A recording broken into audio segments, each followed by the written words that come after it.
Hi hello नमस्ते, कैसे हैं आप सब। वेलकम आपके अपने YouTube चैनल आरोग्य अमृत जीवन में। आज हम आपको इस वीडियो के माध्यम से बहुत ही महत्वपूर्ण जानकारी देने जा रहे हैं। हमारी चिकित्सा पद्धति में बहुत दम है। इसके दम के कुछ उदाहरण बताता हूँ। जो भगवान राम के भाई लक्ष्मण बेहोश हो गए और सुषेण ने जब नाड़ी देखी, ये तो गया, अब बचने की कोई संभावना नहीं।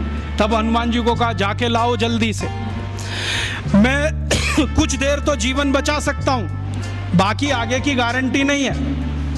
हनुमान जी गए, संजीवनी बूटी लेके आए और सुषेण ने संजीवनी सूंघाई, खिलाई नहीं, सूंघाई, और लक्ष्मण जीवित हो गए।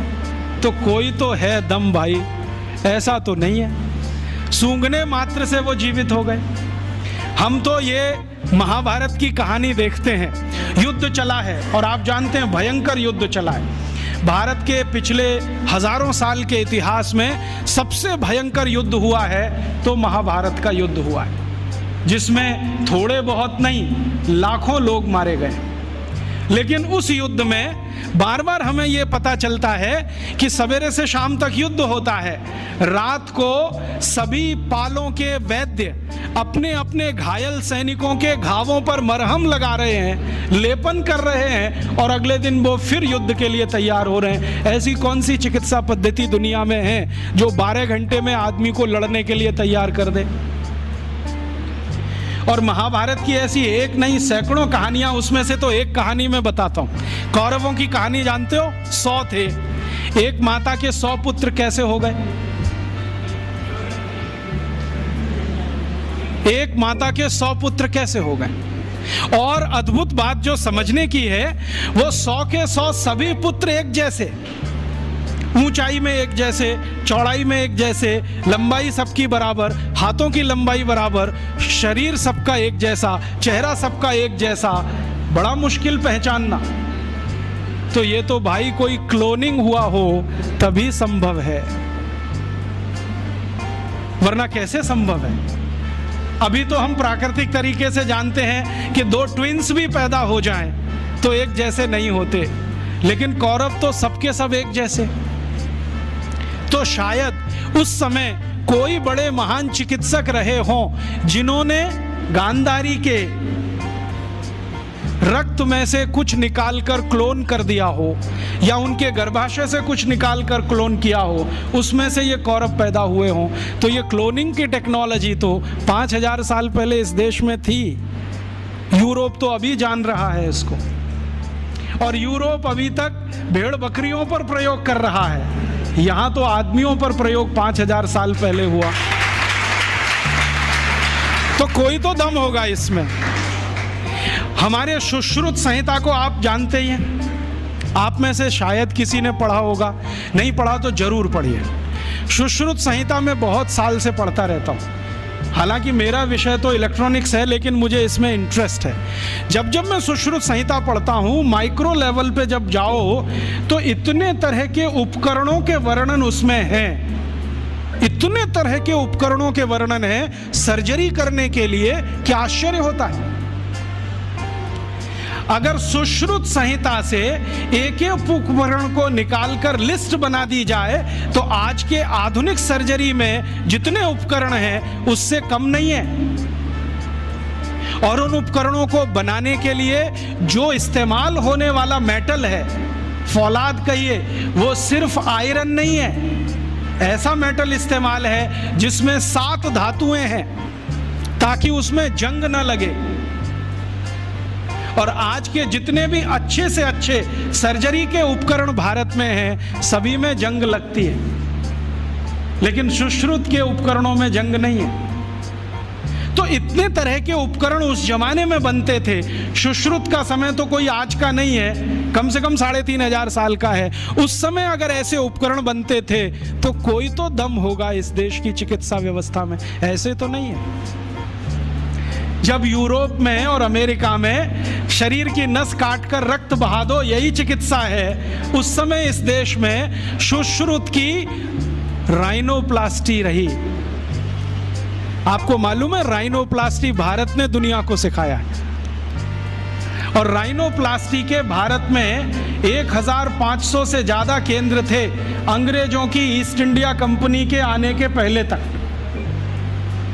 उनके स्थान और पूरे वर्णन मेरे पास है और अंग्रेजों के दस्तावेज में से निकाले हुए हैं। भारत में सबसे बड़ा राइनोप्लास्टी का केंद्र था कांगड़ा। कांगड़ा कहाँ है? शिमला के आगे, हिमाचल में। और कांगड़ा और उसके आसपास में 700 केंद्र थे जो राइनोप्लास्टी सिखाते थे।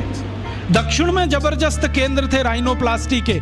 मैसूर स्टेट है ना, मैसूर स्टेट में 150 से ज्यादा केंद्र थे आज से 200 साल पहले। एक पुरानी कहानी है जो दस्तावेजी है, कल्पना की नहीं है।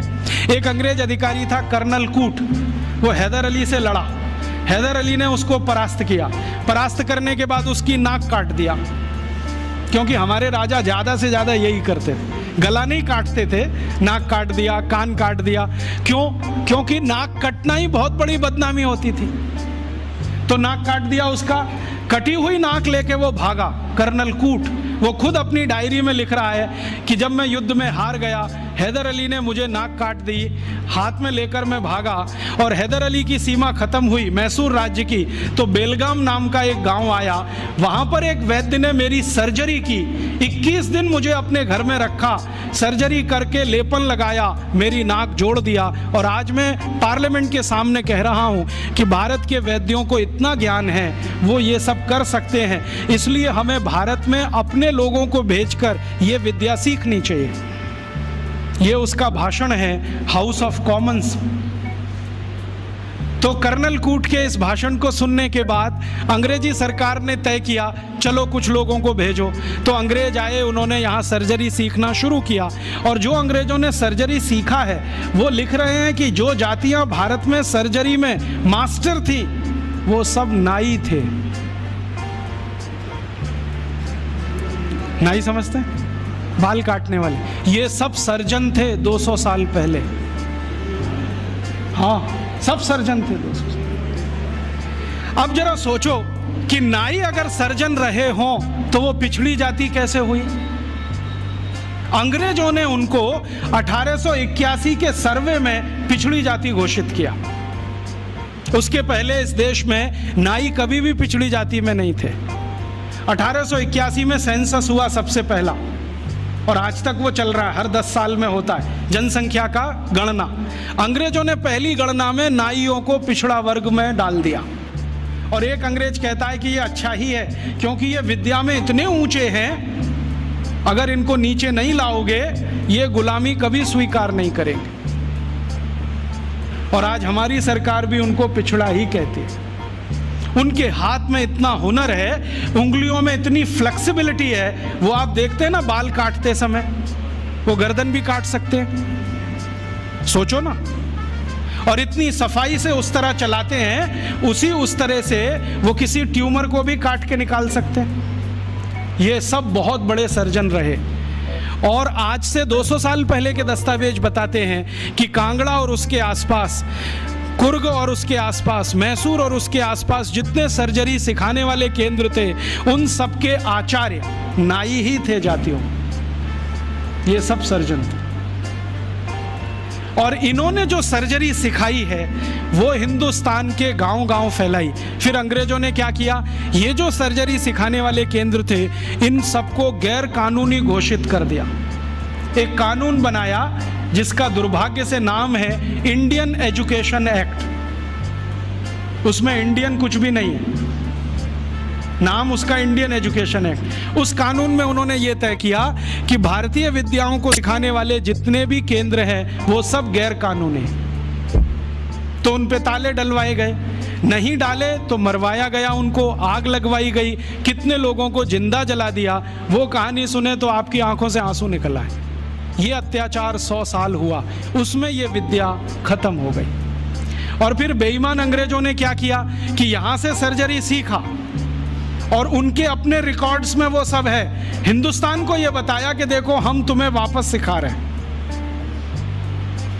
और यहां से सर्जरी सीखकर जो डॉक्टर बने लंदन में, उन्होंने fellow of the royal society की स्थापना की, जिसमें डिग्री लेने के लिए आज हमारे डॉक्टर जा रहे हैं। और उस प्रमाण पत्र को लाके दरवाजे पे बड़ा टांगते हैं। मैं देखो FRS, उसमें शहद लगा के चाटो तो विटामिन C भी ना मिले। ये स्थिति है, इतना उलट गया सब कुछ।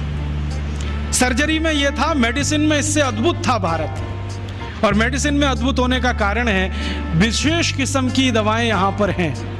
ऐसी ऐसी अद्भुत दवाएं हैं जो आप कल्पना नहीं करें, काम ना करे आपकी कल्पना। मैं आज भी ऐसे बहुत वैद्यों को जानता हूँ जिनके पास कोई फॉर्मल एजुकेशन नहीं है, जो स्कूल कॉलेज में भी नहीं गए हैं। आपकी नाड़ी अगर पकड़ ली तो बता देंगे 7 दिन पहले से क्या क्या खा रहे हैं आप। और ज़्यादा दूर नहीं है, इसी जयपुर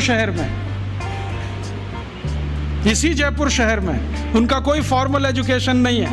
वो सिर्फ नाड़ी पकड़ते हैं। मैं गया हूँ 2 बार, वो 7 दिन पहले का मुझे बता दिया, पिछले रविवार को ये खाया, सोमवार को ये खाया, मंगल को ये खाया, बुध को ये खाया। ये भाई कौन सा विज्ञान है?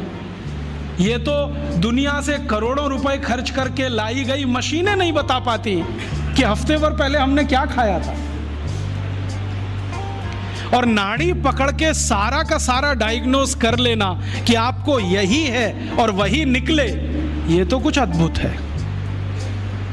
ये कोई सामान्य विद्या नहीं है भाई।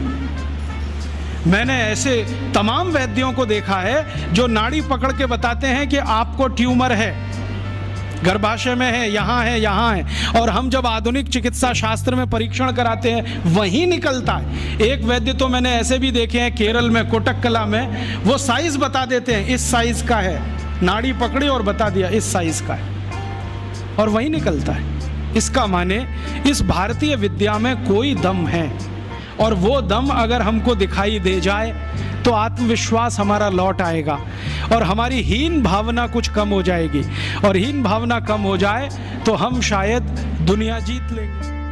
हम ईश्वर से प्रार्थना करते हैं कि आपका जीवन सुखमय और निरोग हो, आप लंबी आयु प्राप्त करें। हमारे YouTube चैनल आरोग्य अमृत जीवन को सब्सक्राइब करना ना भूलें। स्वस्थ रहें, मुस्कुराते रहें। Thanks for watching.